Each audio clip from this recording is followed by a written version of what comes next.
We don't need to be afraid of the scars that we bear. We don't need to be ashamed of the scars that we bear.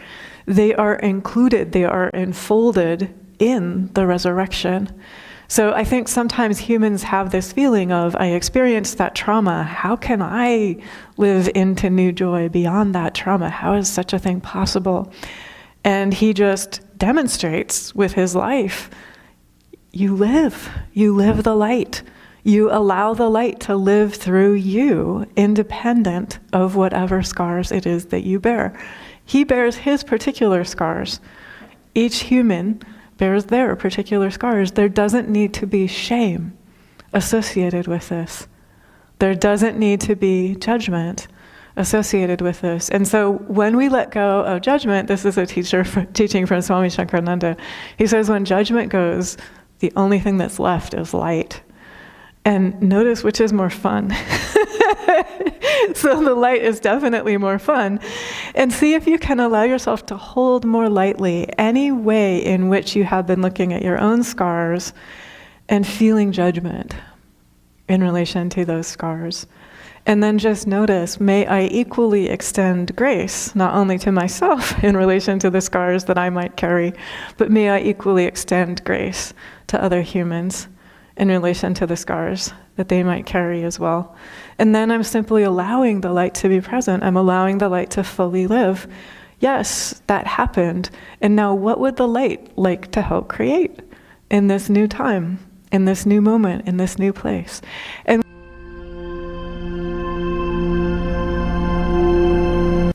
good morning, welcome, 1,000 welcomes to you all. Happy spring. It is amazing to be part of this flourishing, so visible in time and space right now.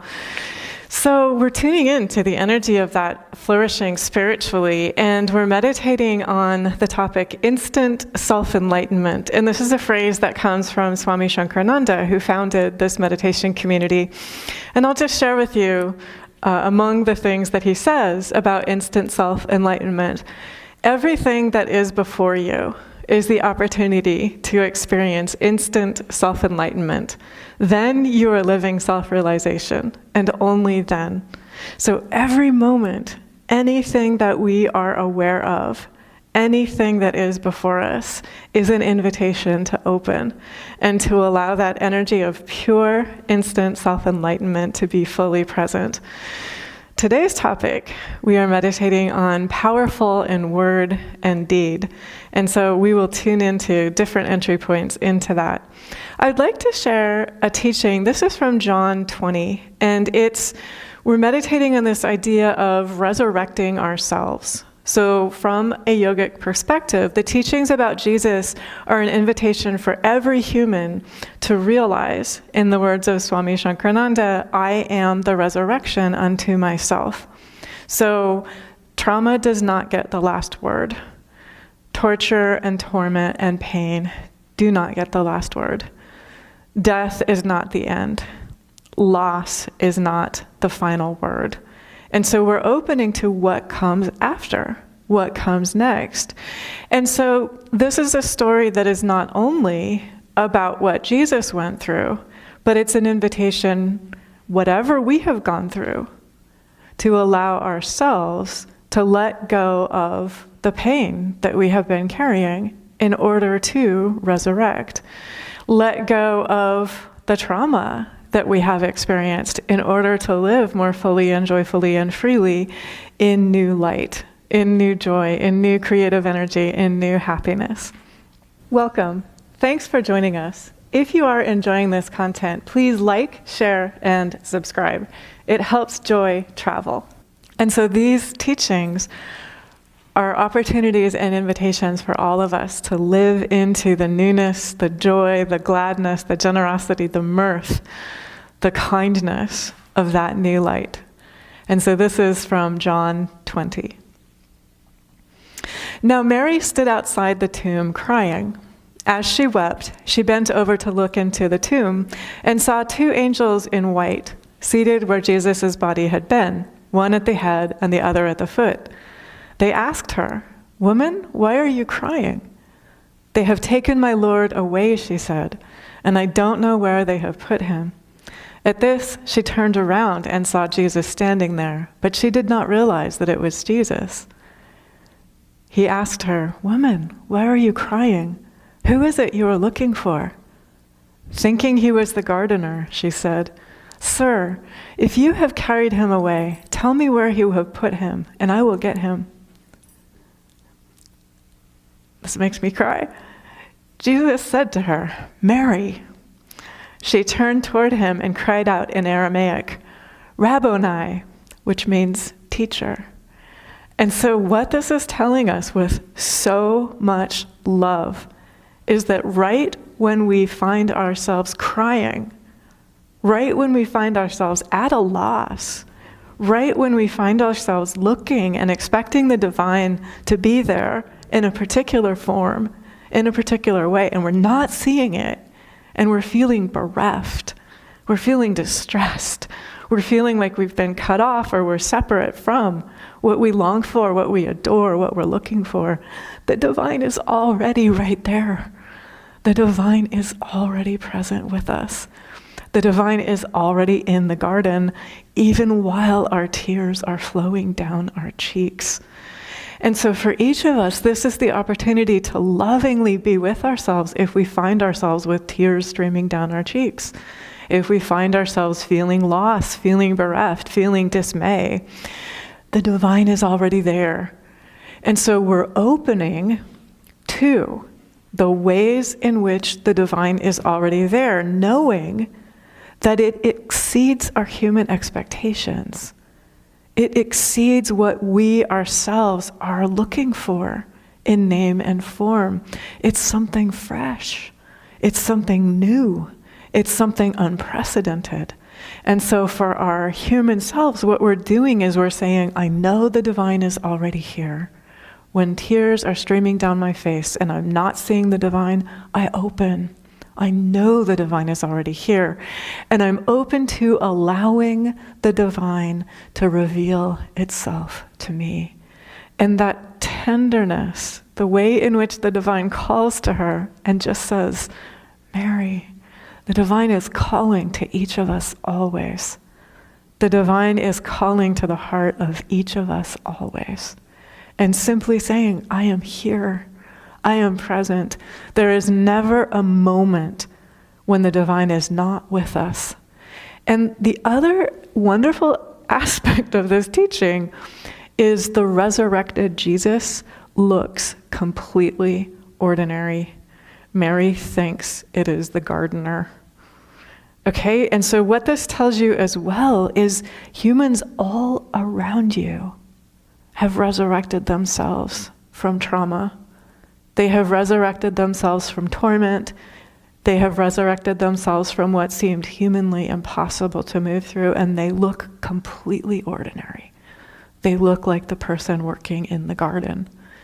And so for each of us to move through all of our encounters with humans with utmost respect and utmost humility, recognizing the divine is present in that human who has gone through trauma and resurrected themselves beyond that trauma, who has gone through pain and torment and loss and has felt bereft and has resurrected themselves beyond that. And as they do that, that makes it possible for you to do the same. As you do that, it makes it possible for others to do the same as well. The divine is already here. So the next passage, also from John 20, it tells us that even Jesus bears traces of the wounds that he experienced. And it's a very short passage, but I think it's just worth noticing. On the evening of that first day of the week, when the disciples were together with the doors locked for fear of the Jewish leaders, Jesus came and stood among them and said, "Peace be with you." After he said this, he showed them his hands and side. The disciples were overjoyed when they saw the Lord. And so what this tells you is he still bears scars. And he's resurrected. He is living the light in an entirely new way. So another way of saying this is we don't need to be afraid of the scars that we bear. We don't need to be ashamed of the scars that we bear. They are included, they are enfolded in the resurrection. So I think sometimes humans have this feeling of, I experienced that trauma. How can I live into new joy beyond that trauma? How is such a thing possible? And he just demonstrates with his life. You live the light. You allow the light to live through you, independent of whatever scars it is that you bear. He bears his particular scars. Each human bears their particular scars. There doesn't need to be shame associated with this. There doesn't need to be judgment associated with this. And so when we let go of judgment, this is a teaching from Swami Shankarananda. He says when judgment goes, the only thing that's left is light. And notice which is more fun. So the light is definitely more fun. And see if you can allow yourself to hold more lightly any way in which you have been looking at your own scars and feeling judgment in relation to those scars. And then just notice, may I equally extend grace, not only to myself in relation to the scars that I might carry, but may I equally extend grace to other humans in relation to the scars that they might carry as well. And then I'm simply allowing the light to be present. I'm allowing the light to fully live. Yes, that happened. And now what would the light like to help create in this new time, in this new moment, in this new place? And when we live in that way, what happens as well is we start to become friends with time. And so I see people, their eyes sort of popping.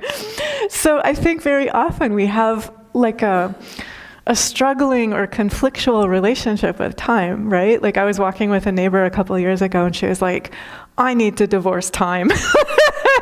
She was like, time and I have such a strange relationship. I just need to get a divorce from time.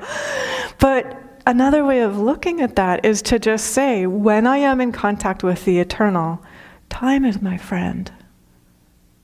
Time is able to work for me when I am in contact with the eternal.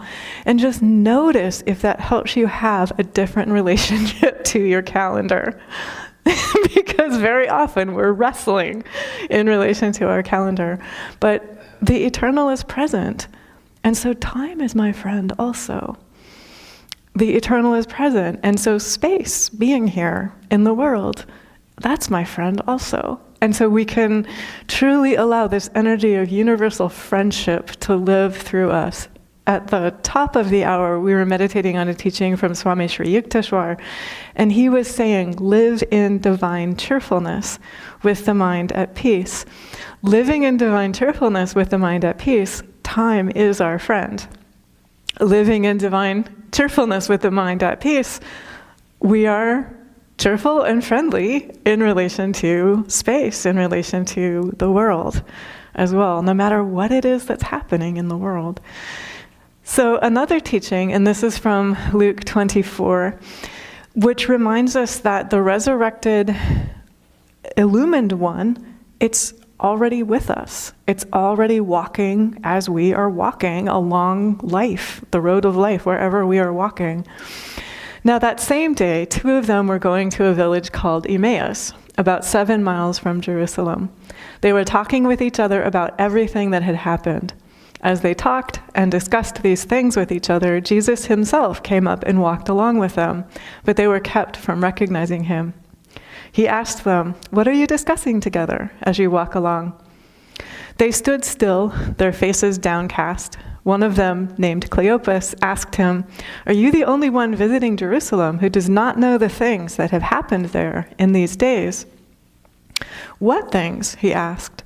"About Jesus of Nazareth," they replied. "He was a prophet, powerful in word and deed, before God and all the people.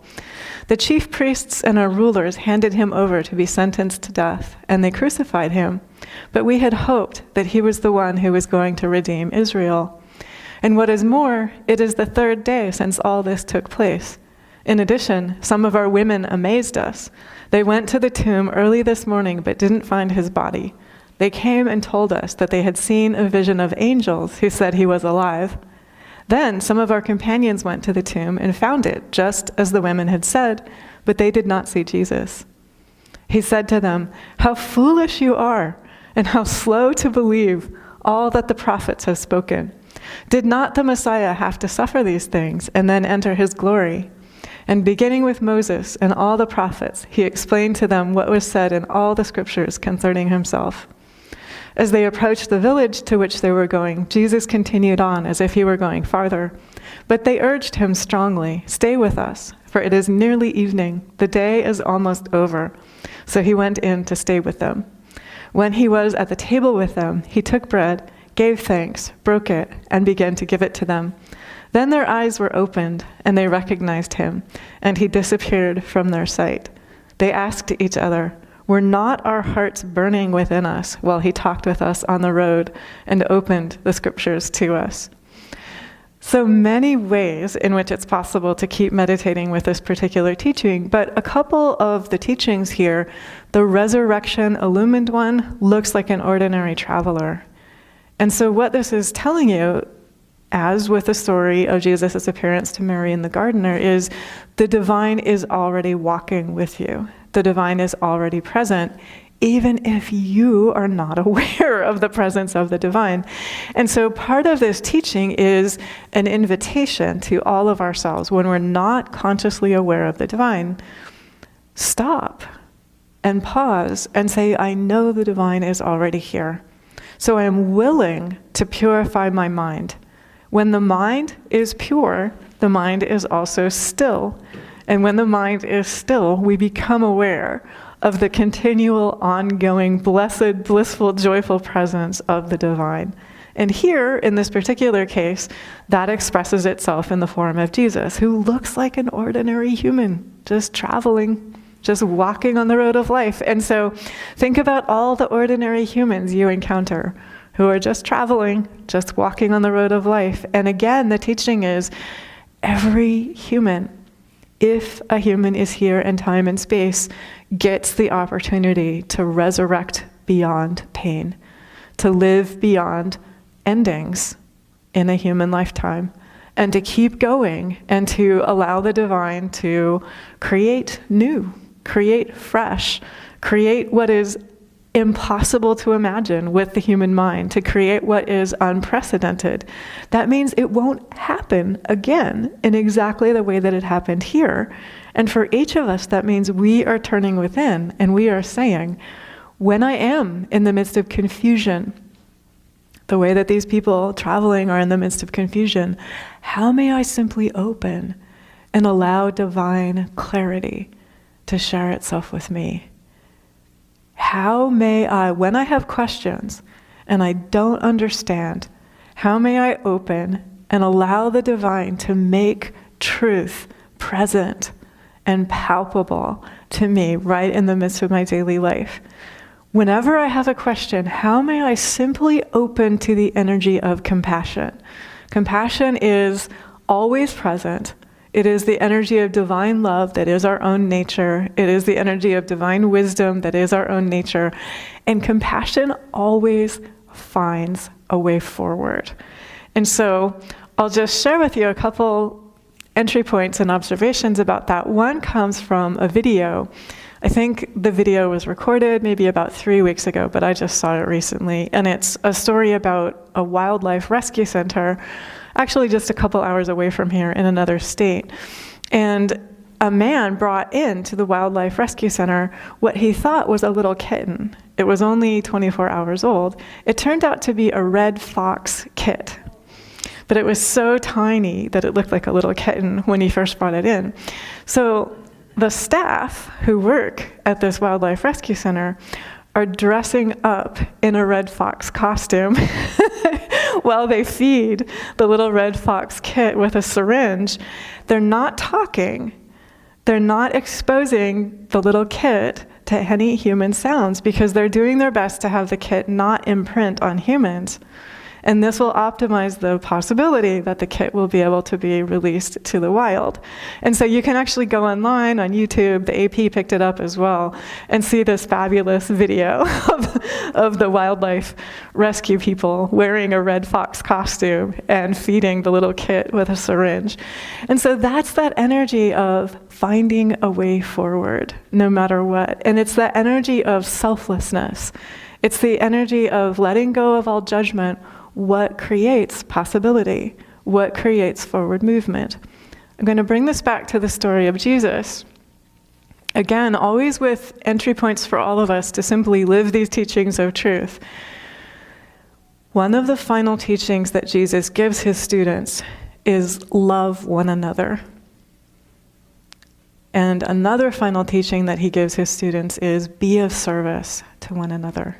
So love one another and be of service to one another.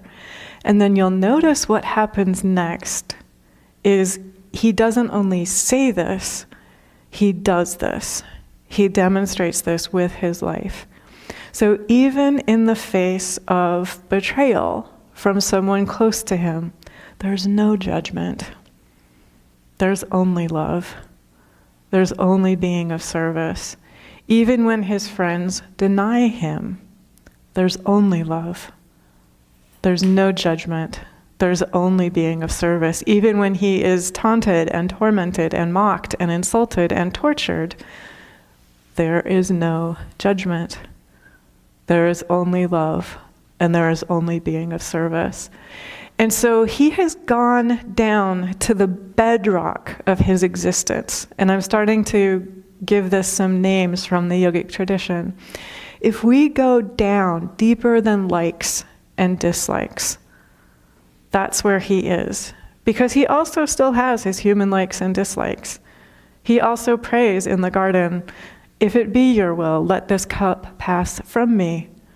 He's not saying, yay, I get to be tortured.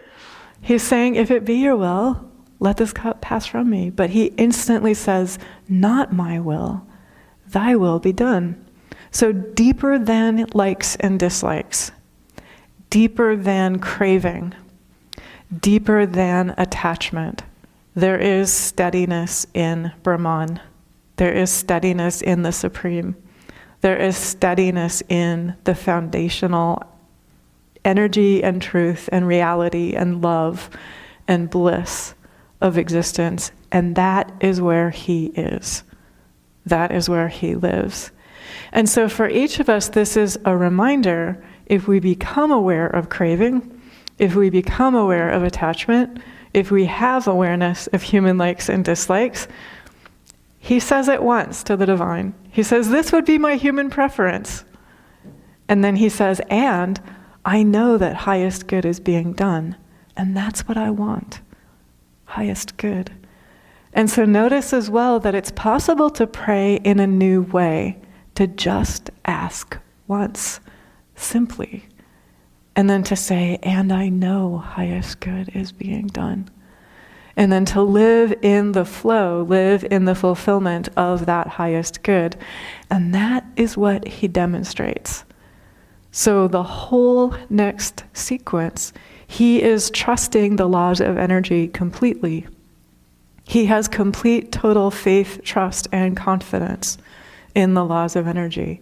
He knows that the people who are tormenting him will directly feel what they are creating for him. And that's why he has only compassion. He says, forgive them, Father. They know not what they do.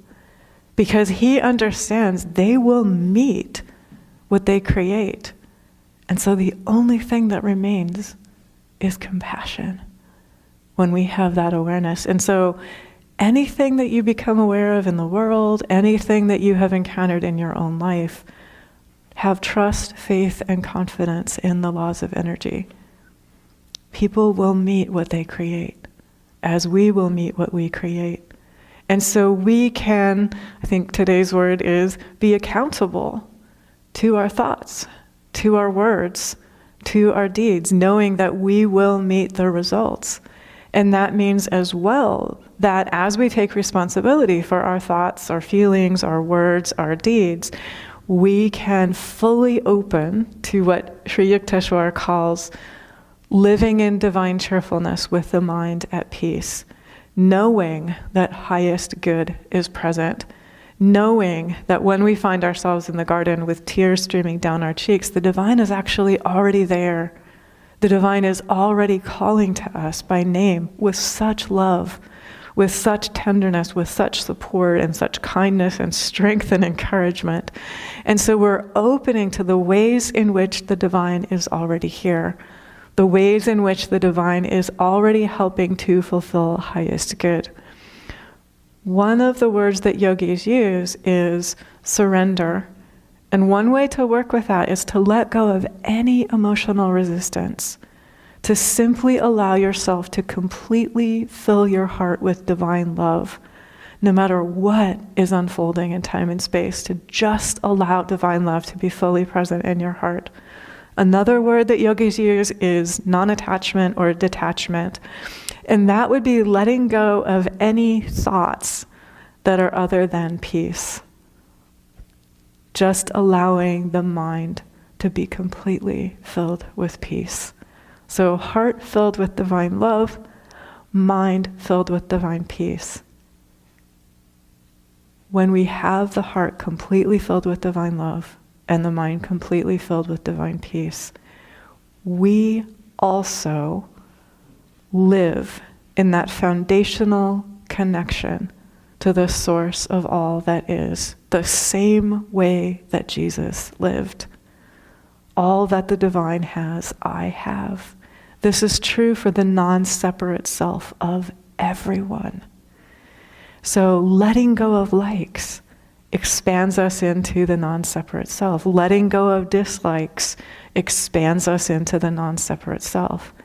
And what remains then is our thoughts are very powerful.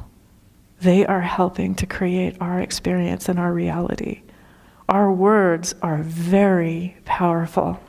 They are helping to create the world that we live in. Our deeds and our choices are very powerful. The same energy that pours forth and creates this world is thinking itself, pouring forth, creating through us.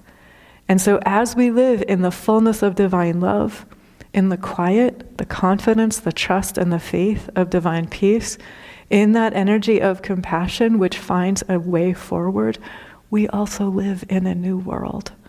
We live in a world of light. We live in a world of kindness. We live in a world of caring. We live in a world of generosity. We live in a world of joy. We live in a world of good humor. We live in a world of instant self-enlightenment. Thank God, and God bless us all.